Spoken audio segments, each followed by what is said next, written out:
قرآن کریم کی آیات ہمیں کچھ باتیں، کچھ مسائل، کچھ عقائد، کچھ فضائل، کچھ دلائل بتاتی نظر آتی ہیں۔ سب سے پہلی بات، رب کریم نے رسالت مآب کو خطاب فرمایا تو فرمایا یا ایھا النبی، یہ میرے پاک پیغمبر کا شان ہے۔ اللہ پاک رسول پاک کے لیے نام نہیں لیتے، حضور کا عہدہ بتاتے ہیں، نام نہیں لیتے، حضور کا مرتبہ بتاتے ہیں، نام نہیں لیتے، حضور کا رتبہ بتاتے ہیں۔ بڑا آدمی آپ کے سامنے ہو تو آپ اسے اس کا رتبہ دے کر کہتے ہیں جناب صدر محترم، جناب فلاں، عہدے کا نام لے کر اس کی عزت بتاتے ہیں۔ تو اللہ پاک نے نام باقی انبیاء کا تو لیا، یا آدم اسکن کہا، یا داود کہا، یا موسیٰ کہا، یا عیسیٰ کہا، ان انبیاء کا نام لیا، عزت کا نام لیا، مقام دیا، لیکن میرے پاک پیغمبر کو رب نے نام کے ساتھ ساتھ عہدے کا عہدے دار بتایا۔ حضور پاک علیہ الصلوۃ والسلام کی شان کو حضور کے عہدے میں بیان کرتے ہوئے فرمایا یا ایھا النبی، اے میرے نمائندے۔ یعنی اس سے اللہ نے محبت کا اظہار، مودت کا اظہار، پیار کا اظہار، تعلق کا اظہار، یگانگت کا اظہار، مسرت کا اظہار اور محبت و مودت کی باتوں میں یا ایھا النبی فرمایا۔ پیغمبر کو نبوت کے عہدے سے عہدے دار بتایا، رسالت کے تاج سے تاج دار بنایا، پیغمبری کے تاج سے تاج ور بتایا۔ یا ایھا النبی، پیغمبر کا عہدہ بیان کر کے رب کریم نے آگے 5 صفات ذکر کی ہے۔ پہلی صفت شاہدہ، دوسری مبشرہ، تیسری نذیرہ، چوتھی داعیہ، پانچویں سراجم منیرہ۔ پیغمبر کی 5 صفات کو رب کریم یہاں بیان کرتے ہیں۔ نمبر 1، انا ارسلناک، ہم نے آپ کو بھیجا، ہم نے آپ کو رسالت دی، ہم نے آپ کو رسول بنایا، ہم نے آپ کو نبوت دی، ہم نے آپ کو پیغمبری دی، ہم نے آپ کے سر پہ نبوت کا تاج، آپ کے کندھوں پہ نبوت کے تمغے رکھے ہیں۔ انا ارسلناک، اس آیت کریمہ کو ایک اور آیت سے سمجھیے۔ قرآن کریم سورت نمبر 4 سورت نساء آیت نمبر 64 رب کریم فرماتے ہیں وما ارسلنا من رسول الا لیطاع باذن اللہ۔ فرمایا اللہ کا حکم یہ ہے، رب کی منشا یہ ہے، رب کا طریقہ یہ ہے، اللہ جس نبی کو بھیجتے ہیں اللہ چاہتے ہیں اس کی اطاعت کی جائے۔ یہاں بھی انا ارسلناک، اے پیغمبر ہم نے آپ کو بھیجا۔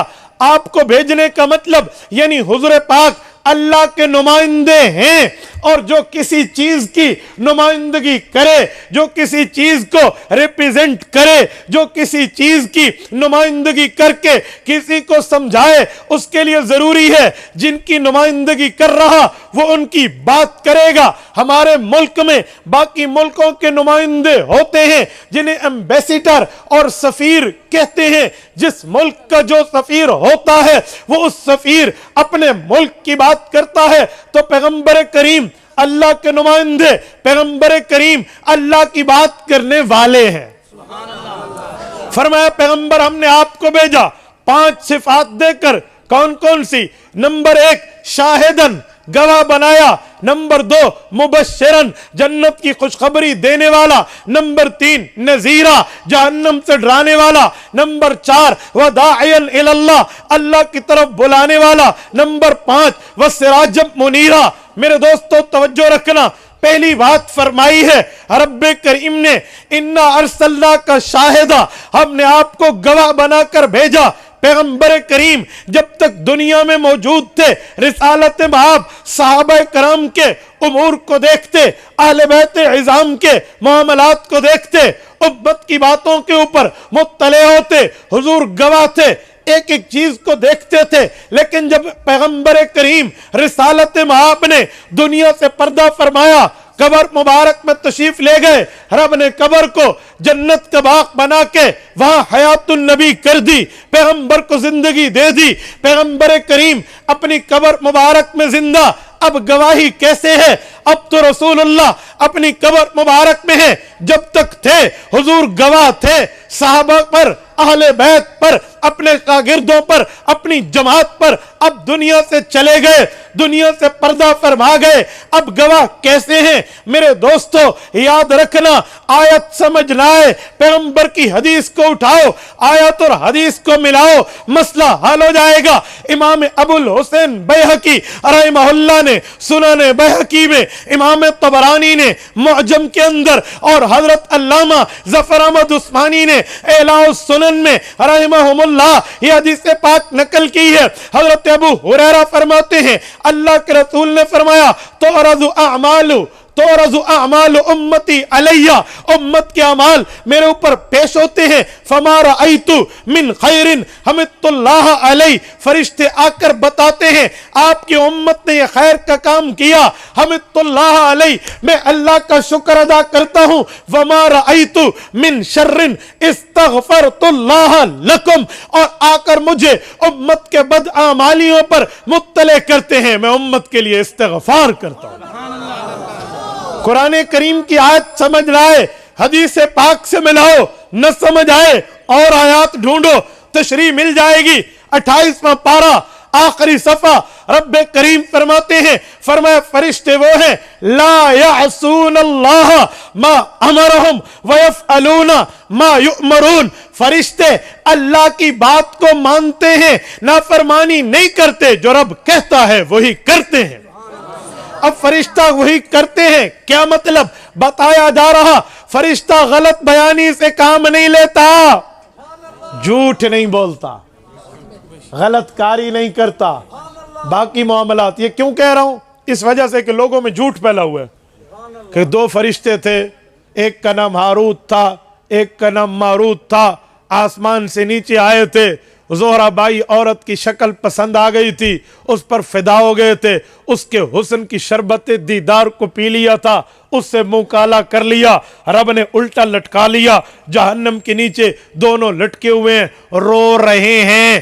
جھوٹ ہے, بہتان ہے, الزام ہے, بکواس ہے شریعت پر. یہ دینی کام نہیں ہے, نہ قرآن کریم کی آیات میں ہے, نہ پیغمبر کے فرامین میں ہے, نہ صحابہ کی تعلیمات میں ہے, نہ اہل بیت کے معاملات میں ہے, نہ شریعت اسلامیہ میں کسی ایک جگہ بھی یہ بات ثابت نہیں ہے, بلکہ اس کے خلاف ملتا ہے. رب فرماتے ہیں فرشتے وہ ہیں لا یعصون اللہ, یہ نافرمانی نہیں کرتے, ما امرہم, جو اللہ حکم کرتے ہیں, ویفعلون ما یؤمرون, وہی کرتے ہیں جو رب چاہتا ہے. سبحان اللہ. تو یہ زنا, یہ عورت کو دیکھنا, یہ لالچ میں آنا, منہ کالا کرنا, ذالکم قولکم بافواہکم, یہ لوگوں کی منہ کی بنائی ہوئی باتیں ہیں. سرائکی چادن اڑتی چڑیا کی رپورٹ ہے, چڑی اڑی ویندی ہے تو لسائی ویندی ہے, چڑی کو ٹھوٹ پتا بھی ساچ کیسے تو کوڑ کیسے. تو بھائی چڑیوں کی باتوں پہ اعتماد نہ کریں, فرشتہ سچا ہے, جھوٹا نہیں ہے. آؤ میں دلیل دے رہا ہوں. میں نے کہا پیغمبر کریم جب تک تھے گواہ تھے, اب فرشتے جاتے ہیں, حضور کو امت کے اعمال بتاتے ہیں, فرشتے پہنچتے ہیں, امت کے معاملات سے مطلع کرتے ہیں, اور فرشتہ جھوٹ بولتا تو حضور پاک اس کی بات پہ اعتماد نہ کرتے, بلکہ حضور اعتماد کرتے ہیں, کیونکہ فرشتہ جھوٹ نہیں بولتا, فرشتہ گناہ نہیں کرتا, فرشتہ خطا نہیں کرتا, فرشتہ غلطی نہیں کرتا, فرشتہ نافرمانی نہیں کرتا, وہی کرتا ہے جو رب کہتا ہے. تو سچی بات حضور تک پہنچتی ہے. قیامت میں اس سچی بات کی بنیاد پہ حضور گواہی دیں گے تو حضور گواہ ہے. اِنَّا أَرْسَلْنَاكَ شَاهِدًا, پیغمبر کریم آج تک گواہ ہیں. زندگی میں تھے تو دیکھ کر تھے, وفات کے بعد ہیں تو فرشتوں کی اطلاع پر ہیں. تبارك الذي نزل الفرقان على عبده ليكون للعالمين نذيرا.